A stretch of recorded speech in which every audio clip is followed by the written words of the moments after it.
What's up, guys? I'm back for a quick weekly update about what's been going on in the Masternodes Pro world. It's been a great week for Divi Project as it made announcements for its new desktop version, new advisor, and new marketing. Have you ever wanted to own your own masternode but never had the funds to do so? Or are you not even sure how shared masternodes even work? There's now a step-by-step guide available from one of our ambassadors about how to participate in Staking Lab with MMP Coin.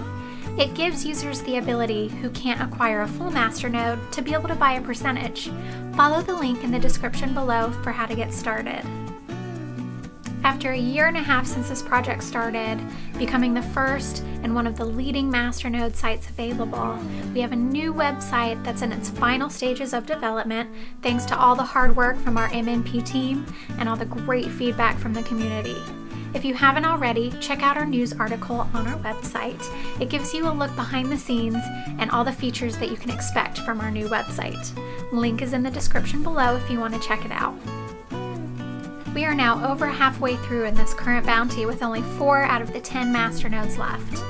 Don't miss out on this free 10% MMP bonus while seats are still available. They're going quickly. That's it for this week, guys. Check back every week for even more information about what's going on. And if you have any questions, please leave us a comment below or come find us on Discord.